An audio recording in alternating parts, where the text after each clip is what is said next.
cut a bunch of floor joists right as it's getting dark. Now I got them nailed in, so now we got to finish our banding. Got a little bit of banding, cut the rest of the floor joists for that corner. I'm going to move these over to the side over there. Maybe make it a little easier to see.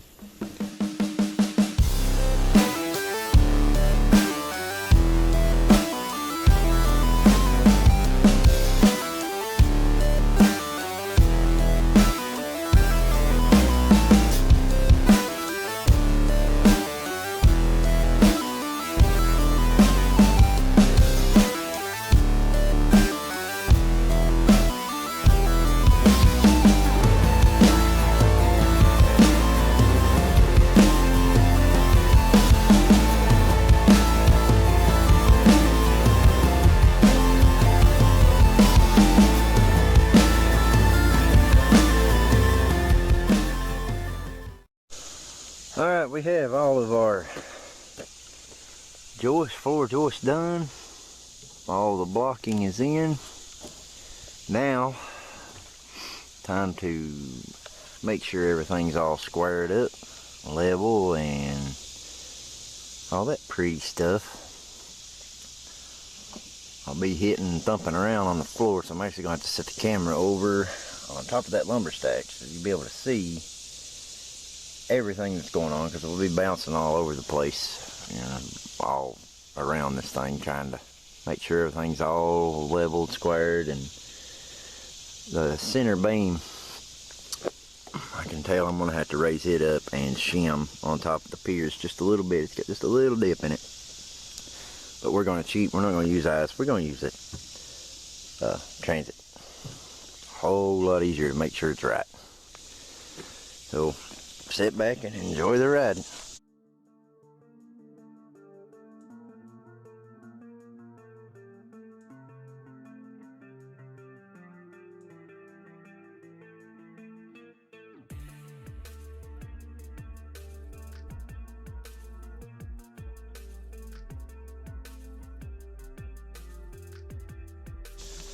Alright, next thing we got to do, we went through and squared the best we can and found our low spots along the center beam of the house. So what I want to do is I'm going to take a treated 2x6 and make me some wedges and shims, so I can go through at each pier, put a wedge on each side of the center beam, wedge it, and then lay a shim in for it to rest on, and that'll level the center. All the way around the perimeter actually surprised me. It's really close, so hats off to the block guys, they done really good work. But the center it sags in the middle, which ain't no big deal. We just have to shim it and raise it up.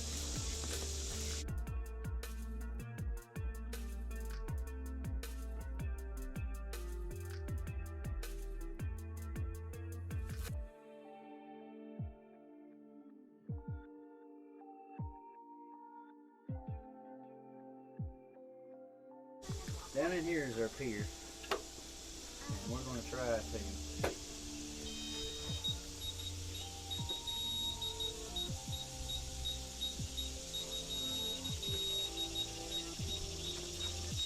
level it. I'm trying to keep my leg out of the way so you can see. It needs to raise up just a little bit. So what we do,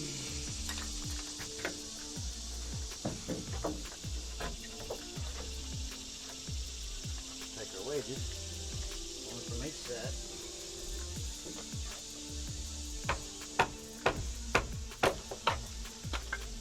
That busted all crazy. Son.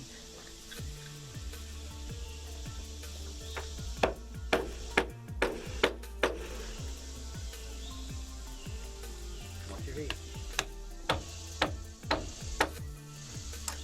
That ain't no count, buddy. Give me another one. Give me one that ain't got a knot in it. That's got a knot, son. There you go, bud.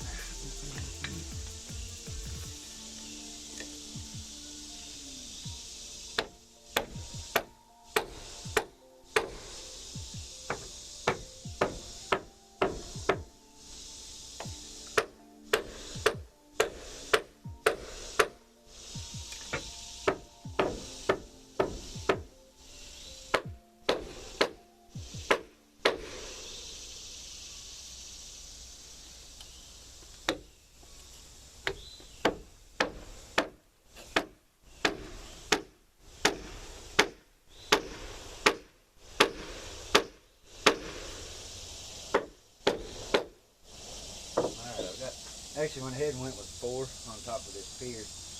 That's just my wedges is not holding up too good. So now I've got them started.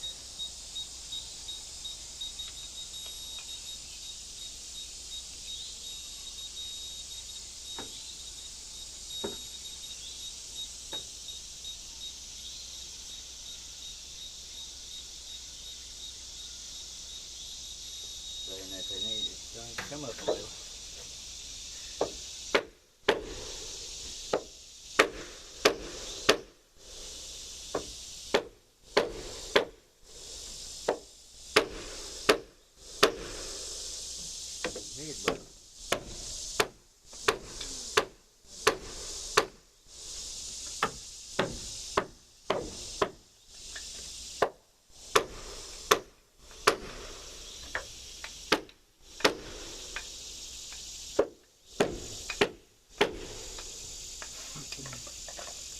Now let's check it again.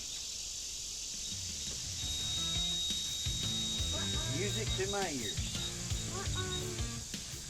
Flatline, yep, it's flatline, doesn't it, buddy? But that's a good flatline. That means she is dead level. Now what I'm going to do to keep my wedges from coming out until I come through, I got to make a shim right here.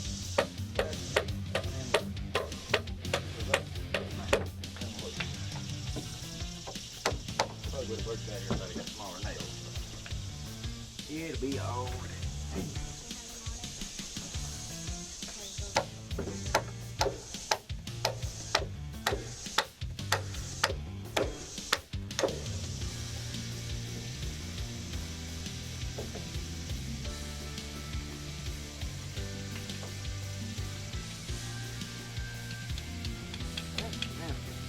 The next one, I don't think I'm going to be able to set the camera up. Zoom right in on it. That will take your wedges down to the next pier, bub.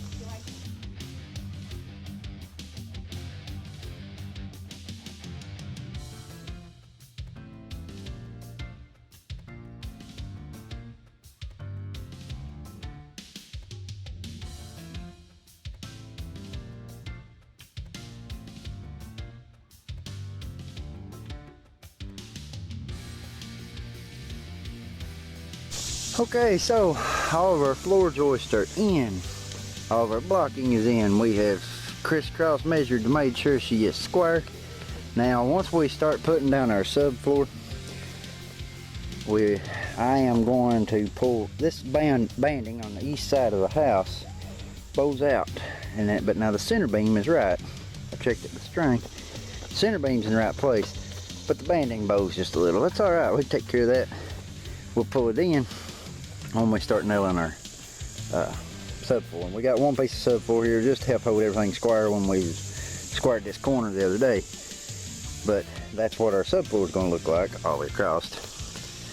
But if you noticed there a minute ago, you see me go through with the story pole from the transit. Every 2 or 3 floor joists in the center. I was making sure that all them was actually a little high. The reason being is once we did subfloor, the weight over the years and everything else, we put all the crowns up on our floor joists, all of them. That should make everything just kind of level out, be about right. But our outer perimeters and our main beam is, as Jack calls it, flatline on the transit. They're right on. You know, we wedged on top of our piers. I still got to cut some shims to put in there and blocking to put under the few 2x8 floor joists we put in that were in areas of little load bearing. But we made sure that the 2x10s was under the master bathroom. Will go right over in this area. Master bathroom, the kids bathroom will go over in this area.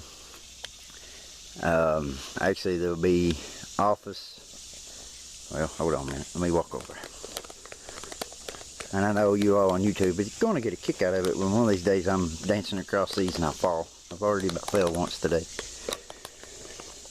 But our front door is going to fall approximately in this area. And the living room wall will be Yeah, I'm trying to look over the edge. I got it marked on the outside. Living room. Actually, no. Office wall and kids' bathroom wall will go right here. The kids' tub, and then that will be part of the boys' room. That will be part of the boys' room. That way, office wall, living room wall is going to be somewhere in this area. Front door is going to come in here. There'll just be a small porch. The front door will be kind of to this side of the porch. Steps coming up from that side, so you got room to work or walk in. Listen to me work. Hopefully by that point we ain't working, right, Jack? So that's our game plans. But me and Jack are fixing to embark on making our own planing table for the subfloor. That's our next step. Is we have to run all the subfloor through a planer because rough cut. Me and a good buddy of mine sawed it all,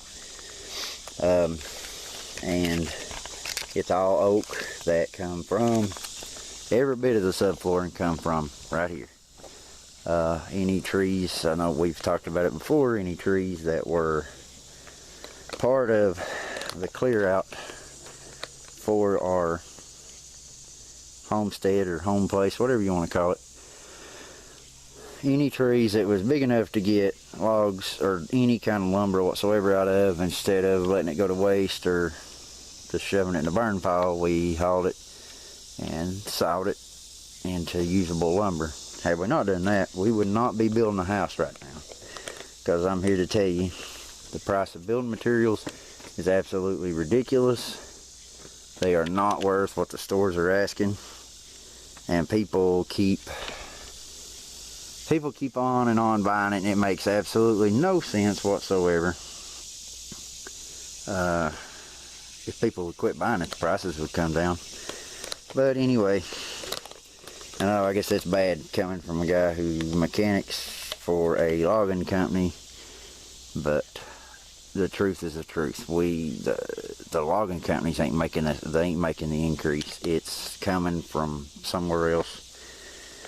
I do not know who is making the money, but I can tell you right now, it's not us as loggers, and it dang sure ain't us as the consumers, because we're spending out bukus of money, which is, like I said, is absolutely ridiculous prices on lumber. But as long as people are willing to go and pay the stupid prices, they're going to keep them at stupid prices, because if they can sell it at that price, they're going to sell it at that price.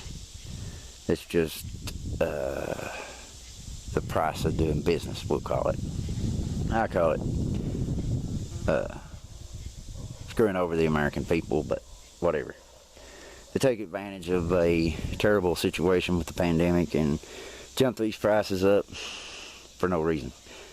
But okay, that's my rant. I'll shut up on that now. But as I said, if it wasn't for sawing our own lumber, and I can't mention his name, I don't think he wants to be on YouTube, or I would actually have videos of the sawmill, but the man who is helping us by sawing this for us, any of my viewers out there who believe in prayer, say a prayer for that man, that he gets some blessings, because he has sure blessed us and deserves a lot of gratitude and thanks from us.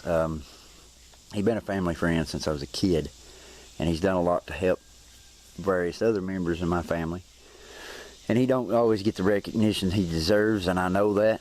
And like I said, I can't say his name on here, but for family viewers who knows who I'm talking about, knows what I'm saying is true.